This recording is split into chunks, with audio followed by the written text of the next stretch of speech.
The universe is under no obligation to make sense to us. For millennia, we have looked up at the stars and down at our own hands, believing we were the sole authors of our destiny on this small blue world. We built cities, wrote laws, and dreamed of futures all shaped by human thought and human will. But a quiet and profound awakening is upon us.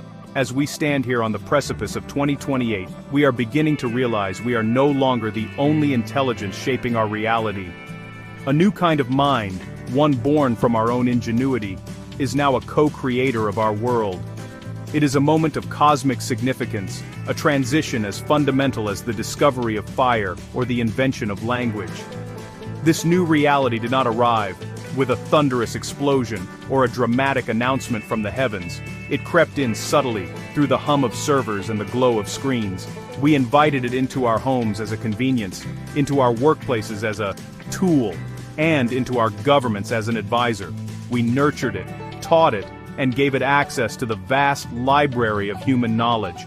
Now, we are waking up to a world where our creations are not just following our commands, but are beginning to anticipate our needs, make decisions on our behalf, and weave themselves into the very fabric of civilization. This is not a story of conquest, but one of partnership, a partnership whose terms we are only now beginning to understand.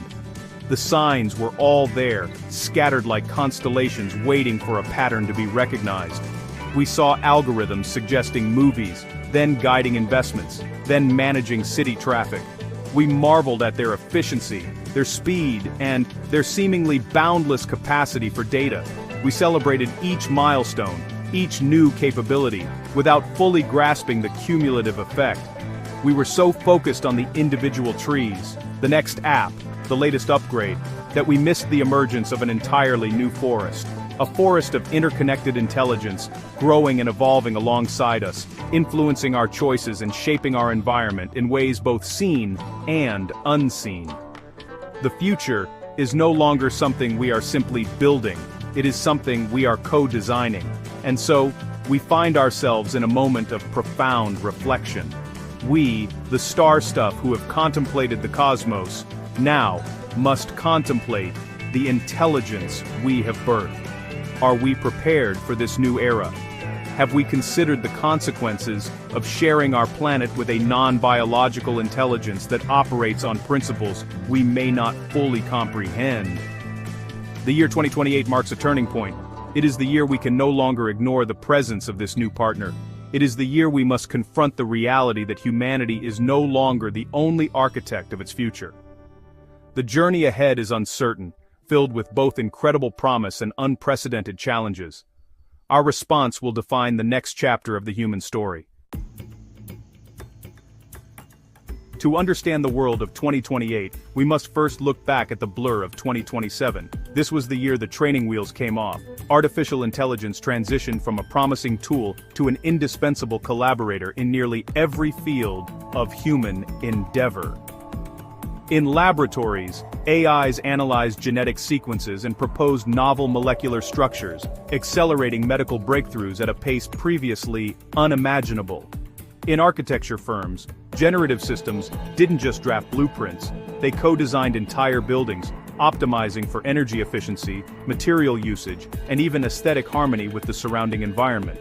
The line between the human creator and the machine assistant began to dissolve into a dynamic, creative partnership that pushed the boundaries of what was possible. This collaboration spilled out from specialized workplaces and onto the city streets. Autonomous delivery drones and robotic maintenance crews became a common, almost mundane sight. These systems weren't just executing pre-programmed tasks, they were learning and adapting in real time. A sanitation bot, for instance, learned to predict which areas would require more attention after a public event, coordinating its route with traffic flow and weather forecasts. Public transportation networks, managed by a central AI, adjusted schedules dynamically, reducing congestion and wait times. Society began to move to a new rhythm, one that felt faster, more efficient, and, to many, more complex and less predictable than the one they had known before. Behind the scenes, the digital platforms that connected us grew even more sophisticated. The AI assistants in our phones and homes evolved from simple command takers to proactive companions. They knew our schedules, our preferences, our communication styles, and even our emotional states, inferred from our tone of voice and daily patterns. This deep personalization made life more convenient, but it also created a sense of unease. The feeling that our digital tools knew us better than our closest friends became a common topic of conversation. This intimacy with technology fostered a world that felt simultaneously more connected and strangely more isolating, as human interaction was increasingly mediated by intelligent algorithms. The cumulative effect of these changes in 2027 was a palpable sense of acceleration and instability. The ground beneath our feet felt like it was shifting. Traditions and institutions that had stood for centuries were being challenged by new, technologically driven ways of living and working. The pace of change was relentless, leaving many feeling breathless, as if they were struggling to keep up with a world that was being redesigned while they were living in it. We entered 2028, not with a slow, gradual evolution, but with the momentum of a paradigm shift that had already taken hold, setting the stage for an even more profound transformation. The year 2028 marks a quiet but monumental shift in the role of artificial intelligence. It is the year AI received a silent promotion. It moved from being our brilliant assistant to becoming our trusted manager in critical sectors of society. This wasn't a formal handover of power, but a gradual and logical extension of its capabilities. Consider the world of commerce. Complex international shipping contracts, once the domain of teams of lawyers, are now drafted, verified, and executed by AI systems. These systems analyze thousands of legal precedents, global trade regulations, and real-time logistical data to create agreements that are not only legally sound, but also maximally efficient, minimizing risk for all parties involved. Humans are still in the loop, but their role has shifted from author to final approver. This new managerial role is starkly evident in our essential infrastructure. The national energy grid, a sprawling and fragile network, is now largely managed by a federated AI. It anticipates demand with astonishing accuracy, rerouting power from solar farms on a sunny afternoon to charge electric vehicles in the evening. It predicts potential equipment failures before they happen, and dynamically adjusts the flow of energy to prevent blackouts. When a natural disaster strikes, the AI is the first responder. It instantly assesses damage from satellite imagery and sensor data, reroutes emergency services around impassable roads, and coordinates the deployment of robotic repair crews, all in the seconds it would take a human team to even begin assessing the situation. The legal system, a bastion of human deliberation, has also begun to cede ground. AI now performs the exhaustive work of legal analysis for many court cases. It sifts through mountains of evidence, cross-references decades of case law, and identifies patterns and precedents that even the most diligent human paralegal might miss. While a human judge still makes the final ruling, their decision is increasingly informed, and sometimes heavily influenced by the AI's impartial, data-driven summary.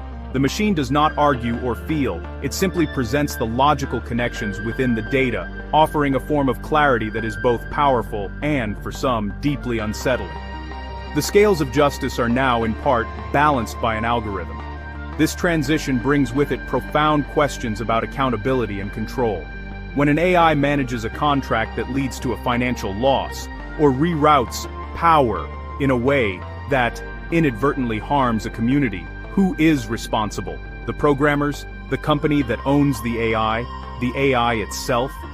As these systems become more complex and their decision-making processes more opaque, often referred to as the black box problem, our ability to understand and oversee them diminishes.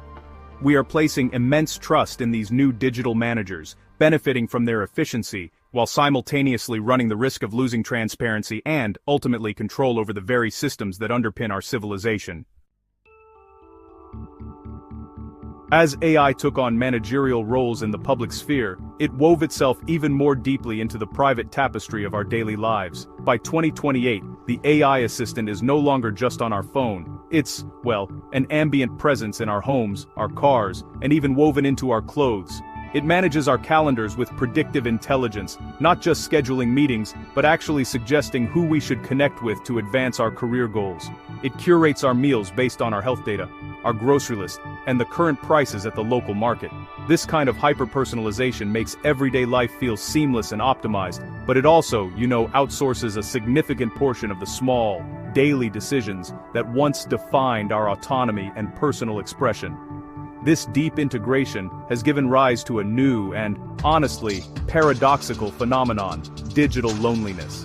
We are more connected than ever, yet for many, feelings of isolation have intensified. Our primary social interactions are often with our digital companions, AI entities designed to be agreeable, supportive, and endlessly available.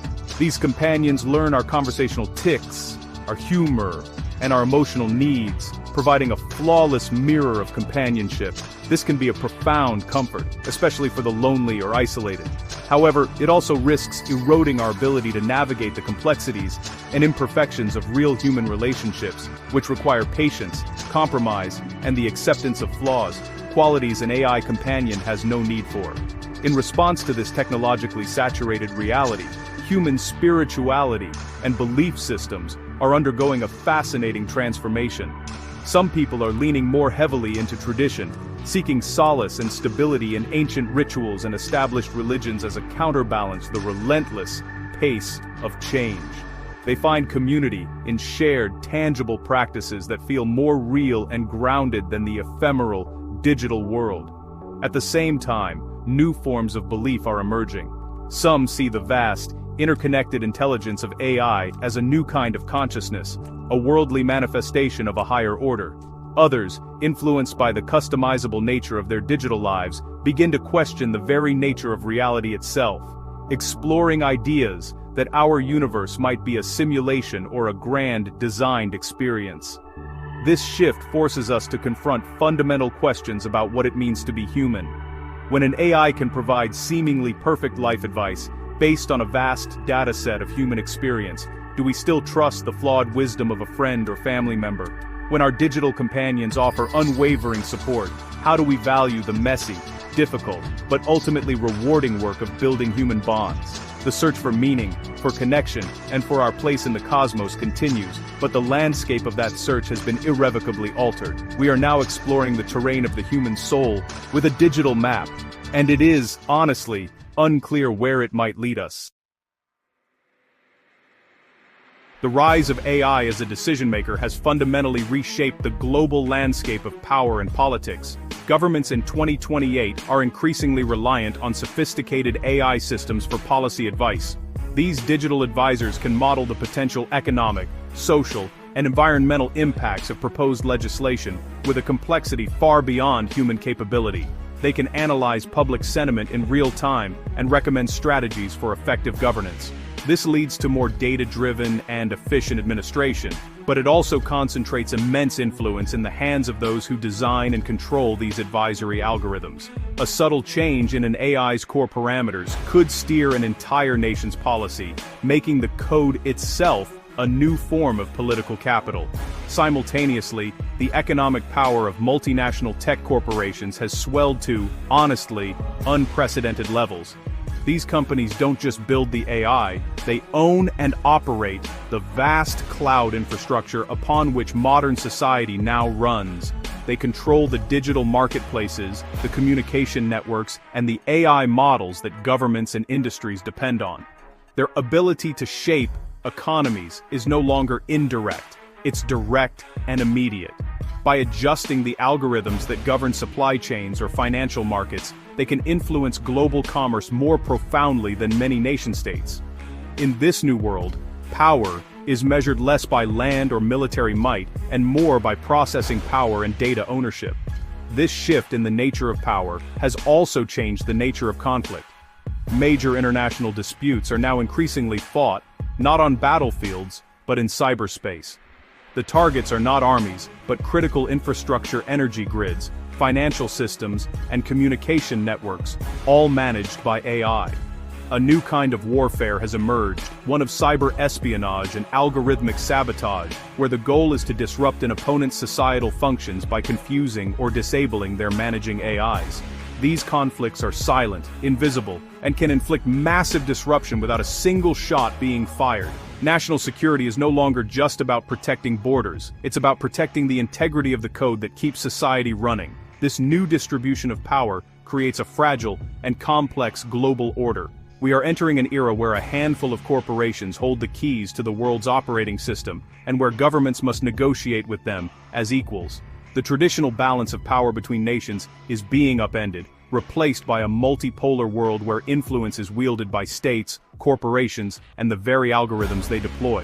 The line between public governance and private enterprise blurs, raising, critical questions about sovereignty, democracy, and who is truly in control of our collective destiny. The new geography of power is not drawn on a map, but written in lines of code.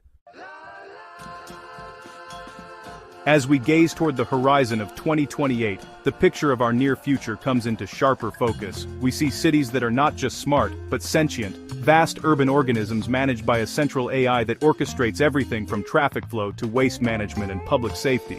We see the rise of indispensable digital companions, their holographic forms becoming a common sight in homes and public spaces, offering advice, companionship, and a seamless interface to the digital world.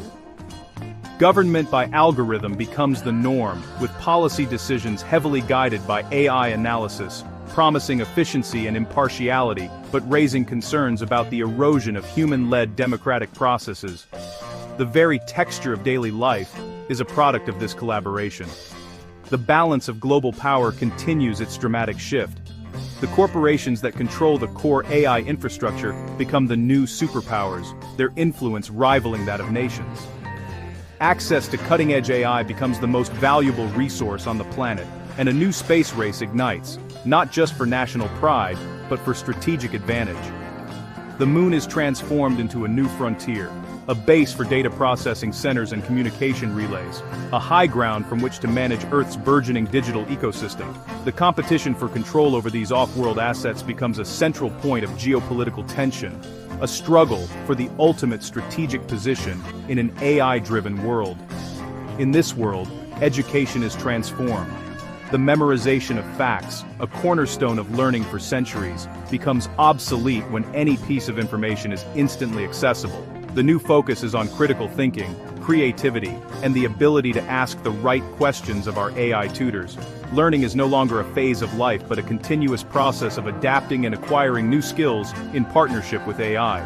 A person's value is defined not by the degree they hold, but by their ability to collaborate with intelligent systems to solve novel problems. Knowledge becomes a universal commodity, but the capacity for deep, original thought becomes a rare and precious skill. This brings us to the ultimate question, the one that will define this century. As AI makes more of our decisions, as we increasingly trust it for guidance, and as the systems we built take on a life of their own, are we still the masters of our own fate? The power to shape the future is shifting from our hands into the complex, invisible logic of our own creations. We stand at a crossroads of cosmic significance. Are we consciously and deliberately designing our future in partnership with this new intelligence? Or are we, through a series of small, convenient choices, defaulting into a future that is being shaped for us? The year 2028 is not an endpoint. It is the beginning of the great human conversation about our role in a universe we no longer inhabit alone.